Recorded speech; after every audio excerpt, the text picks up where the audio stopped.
السلام علیکم ورحمۃ اللہ وبرکاتہ۔ دوستوں، امید کرتا ہوں آپ خیریت سے ہوں گے۔ میں ہوں محمد مقصود قاسمی اور آپ دیکھ رہے ہیں باغ مدینہ یوٹیوب چینل۔ لگتا ہے وہ وقت آ گیا ہے، تحریر نے دل کو چھو لیا، کاش ہمارا اخلاق بھی مثالی اور نبوی ہو جاتا۔ مولانا خلیل الرحمن سجاد نعمانی نے بتایا کہ وہ ایک بار ٹرین میں سفر کر رہے تھے کہ نصف شب کے قریب کسی اسٹیشن سے سادھوؤں کا ایک گروہ ٹرین پر ان کے ڈبے میں سوار ہوا۔ ان میں ایک ضعیف العمر سادھو تھا جو ضعف اور سردی کے مارے کپ کپا رہا تھا۔ انہوں نے اس بوڑھے سادھو کے لیے اپنی برتھ چھوڑ دی اور اسے کہا کہ وہ اس پر آرام کرے۔ پہلے تو ان سادھوؤں کو اس بات کا یقین ہی نہیں ہوا کہ کوئی مسلمان، بالخصوص ایک مذہبی رہنما اور عالم دین نظر آنے والا مسلمان، کسی ہندو سادھو کے لیے اپنی جگہ چھوڑ سکتا ہے۔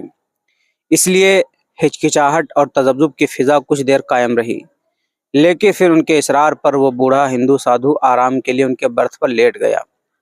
صبح منزل مقصود پر پہنچ کر ٹرین سے اترے تو پلیٹ فارم پر وہ بوڑھا سادھو مولانا نعمانی کا ہاتھ پکڑ کر ایک طرف لے گیا اور ان کا شکریہ ادا کیا، اور پھر اس کے ساتھ ہی اس کے منہ سے یہ جملہ نکلا کہ لگتا ہے وہ وقت آ گیا ہے۔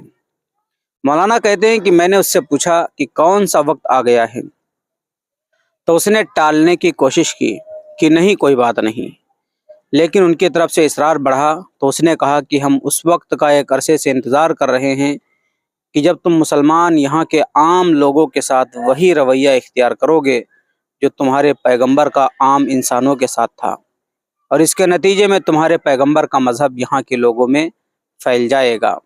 از قلم حضرت مولانا زاہد الراشدی صاحب، روزنامہ اوصاف، 22 ستمبر 1998 عیسوی۔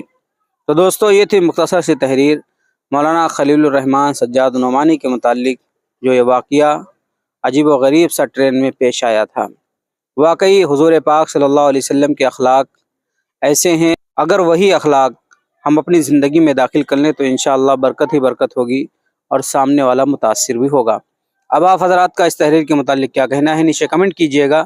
پہلی بار چینل پر آئیں تو اپنے اس بھائی کے چینل کو سبسکرائب بھی کر سکتے ہیں۔ چلیے دوستو، پھر ملتے ہیں انشاءاللہ جلدی کسی نئے ویڈیو میں۔ السلام علیکم ورحمۃ اللہ وبرکاتہ۔